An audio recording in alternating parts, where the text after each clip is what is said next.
জাতিসংঘ মানবাধিকারের অফিস যখন ঢাকায় বসানোর সিদ্ধান্ত হয়, ঠিক সেই মুহূর্তে দেশের প্রত্যন্ত অঞ্চল থেকে মানুষ তার বিরুদ্ধে প্রতিবাদ করেন। আর ঠিক সেই সময় দেশের মধ্যে এক ট্র্যাজেডি নেমে আসে। 21শে জুলাই 2025 বাংলাদেশ বিমান বাহিনীর চীন নির্মিত F-7 BGI প্রশিক্ষণ যুদ্ধ বিমান ঢাকার উত্তরা মাইলস্টোন কলেজ ক্যাম্পাসে বিধ্বস্ত হয়। এই বিমান দুর্ঘটনা আসলে কি একটি দুর্ঘটনা নাকি দুর্ঘটনা ঘটানো হয়েছে তা এই মুহূর্তে বলা সম্ভব নয়।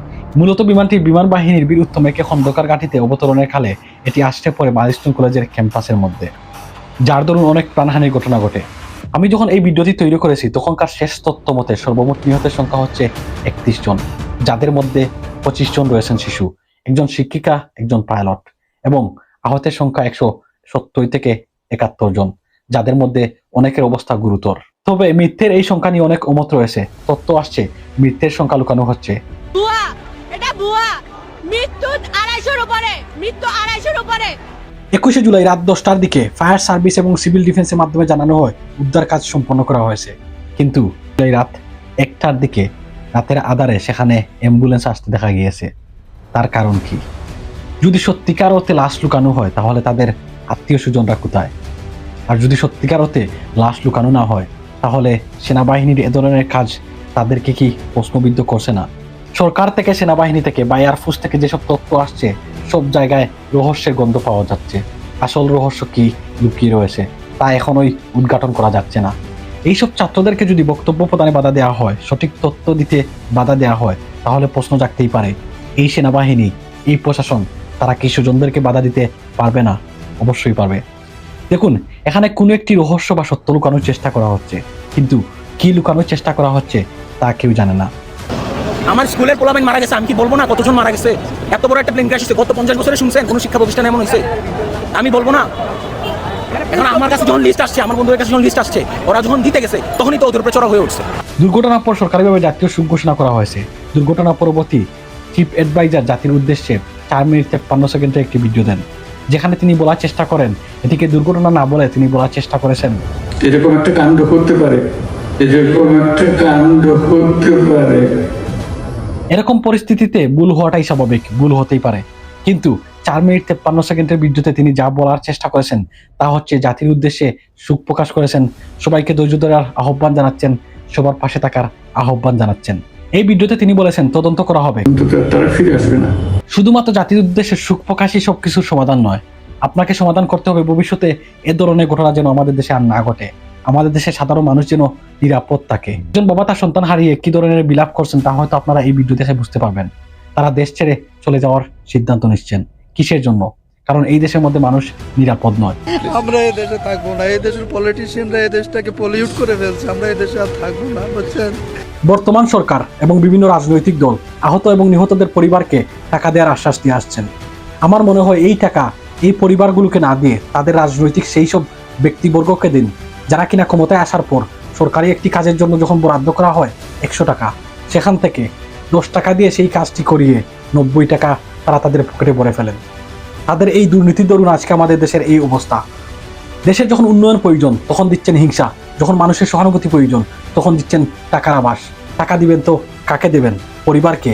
কিন্তু যারা চলে গেছেন তাদেরকে কিভাবে ফিরিয়ে দেবেন?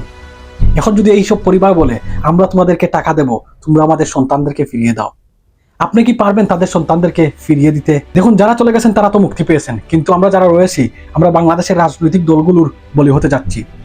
যখন মৃত্যুর সংখ্যা বেড়ে যাচ্ছিল তখন প্রয়োজন ছিল ফায়ার সার্ভিস, উদ্ধার কর্মী এবং স্বেচ্ছাসেবী দল এবং প্রশাসনের লোকের কাজ করা। কিন্তু এখানে আমরা উল্টো দেখতে পেয়েছি, যেই সময় উদ্ধার কাজ চলছিল সেই সময় আমাদের দেশে বিভিন্ন রাজনৈতিক দলের নেতৃবৃন্দ দলবল নিয়ে কেউ বা হাসপাতালে, কেউ বা স্কুলের সামনে গিয়ে ট্রাফিক তৈরি করেছেন। ট্রাফিক তৈরি করে মানুষকে হয়রানির মুখোমুখি করেছেন।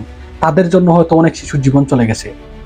কি মনে হয় আপনাদের, এইসব শিশুরা কি বাংলাদেশের মাটিতে জন্মগ্রহণ করে পাপ করেছে আপনাদের রাজনীতির জন্য?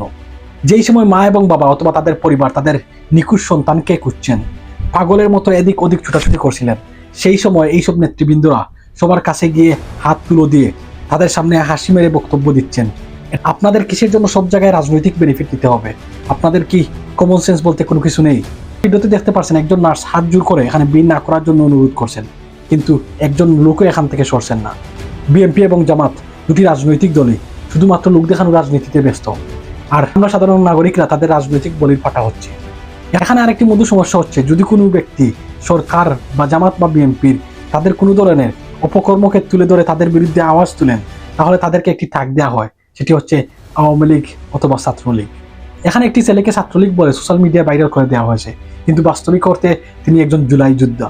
অর্থাৎ তিনি একজন জুলাই যোদ্ধা। একজন জুলাই যোদ্ধাকে আপনি, যিনি কিনা দেশ স্বাধীন করতে অবদান রেখেছেন, এখন আপনি তাকে রাজাকার টাক দিয়ে দিচ্ছেন। এটা কোন ধরনের রাজনীতি? এটি কোন ধরনের মূর্খতা? জাপান আমেরিকা যুদ্ধ, বাংলাদেশ পাকিস্তান যুদ্ধ, ভিয়েতনাম আমেরিকা যুদ্ধ, অথবা জার্মান ফ্রান্সের দুবার বহাল যুদ্ধ, এসব যুদ্ধের পরিণতি ছিল ভয়াবহ। কিন্তু একটা সময় পর এই দেশগুলো তাদের মধ্যকার সম্পর্ক ভালো সম্পর্কে পরিণত হয়েছে। কিন্তু আমাদের দেশের পাতি নেতারা নির্বাচনকে কেন্দ্র করে যে দ্বন্দ্ব তৈরি করেন, সেই দ্বন্দ্ব দাদা থেকে বাবা, বাবা থেকে সন্তান, সন্তান থেকে নাতি পর্যন্ত এই দ্বন্দ্ব চলমান থাকে। এই নোংরা রাজনীতি পরিবারের মধ্যে দ্বন্দ্ব তৈরি করে দিয়েছে। এই নোংরা রাজনীতি আমাদের সমাজের মধ্যে দ্বন্দ্ব তৈরি করে দিয়েছে। এই নোংরা রাজনীতি আমাদের দেশের মধ্যে দ্বন্দ্ব তৈরি করে দিয়েছে। আমাদের দেশের উন্নতি রুখে দিচ্ছে এই নোংরা রাজনীতি। আর এইসব নোংরা রাজনীতি তৈরি করে দিয়েছেন এইসব পাতি নেতারা। এইসব পাতি নেতার সন্তানরা, প্রতিটি সন্তানই দেশের বাইরে পড়ালেখা করেন, তারা কিন্তু এই রাজনীতির সাথে যুক্ত থাকেন না। অথচ আমরা যারা সাধারণ নাগরিক, আমরা সেই সব পাতি নেতাদেরকে দিনে রাত বাই বাই বলে তাদেরকে মাথার উপর তুলি, কিন্তু দিন শেষে ক্ষতিগ্রস্ত আমরা সাধারণ নাগরিকরাই হয়ে থাকি। এখন যদি আমরা ধরে নেই এই বিমান দুর্ঘটনার মেইন কারণ হচ্ছে বিমানের যান্ত্রিক ত্রুটি, তাহলে আমাদের দেখতে হবে 1965 সাল থেকে 2013 সাল পর্যন্ত F7 সিরিজের বিমান তৈরি করেছে চীন।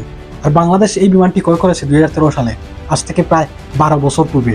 সাধারণভাবে বিমানের ওভারহেলিং প্রতি বছরে বা প্রতি 8 থেকে 12 মাসে করা হয়, কিন্তু F7 সিরিজের বিমানটি শেষ কবে ওভারহেলিং করা হয়েছিল তার কোনো তথ্য আমরা খুঁজে পাইনি। ওভারহেলিং হচ্ছে বিমানের যান্ত্রিক এবং বৈদ্যুতিক অংশ খুলে তা পরীক্ষা নিরীক্ষা করা এবং মেরামত করা এবং প্রয়োজন অনুযায়ী পরিষ্কার করা। এর প্রথমত হচ্ছে F7 বিমানটি অনেক পুরনো প্রযুক্তি, তার উপর শেষ কবে ওভারহেলিং করা হয়েছে তার কোনো সঠিক তথ্য নেই।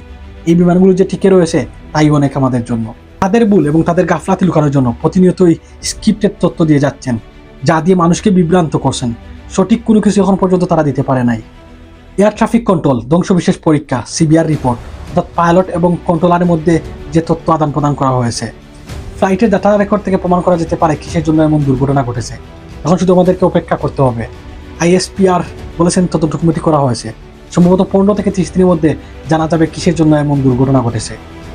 পরিশেষে এটিকে ইস্যু করে দেশের মধ্যে জাতিসংঘ মানবাধিকার কমিশনের টপিককে যদি দামাচাপা দেওয়া হয়, তাহলে বলতে হবে ইউনূস সরকার সফল হয়েছেন এবং সফল হবেন। বর্তমান আমাদের দেশের অবস্থা হচ্ছে একটি ইস্যুকে দামাচাপা দেওয়ার জন্য অন্য একটি ইস্যু তৈরি করা হয় এবং সেই তৈরিকৃত ইস্যু দ্বারা পূর্ববর্তী ইস্যুকে দামাচাপা দেওয়া হয়, যার চেষ্টা করা হচ্ছে এই ইস্যু নিয়ে। সুতরাং আমাদেরকে অবশ্যই জাতিসংঘ মানবাধিকার কমিশনের অফিস নিয়ে আমাদের বিরোধিতা করতে হবে। সরকারকে জানিয়ে দিতে হবে আমাদের দেশের মানুষ এই জাতিসংঘ মানবাধিকার চায় না, যে জাতিসংঘ মানবাধিকার মানুষের অধিকার নিয়ে সঠিকভাবে কখনো কাজ করতে পারে না। বন্ধুরা, জাতিসংঘ মানবাধিকার কমিশনের অফিস যদি আমাদের দেশে থাকে তাহলে কি উপকার হবে, কি উপকার হবে তা নিয়ে আমার একটি ভিডিও খুব শীঘ্রই আসছে। তার জন্য অবশ্যই আপনাকে চোখ রাখতে হবে আমার ইউটিউব চ্যানেলে এবং ফেসবুক পেজে। আজকের মতো এখানেই, অন্য কোনো ভিডিওতে দেখা হবে। সে পর্যন্ত ভালো থাকুন, সুস্থ থাকুন। আসসালামু আলাইকুম।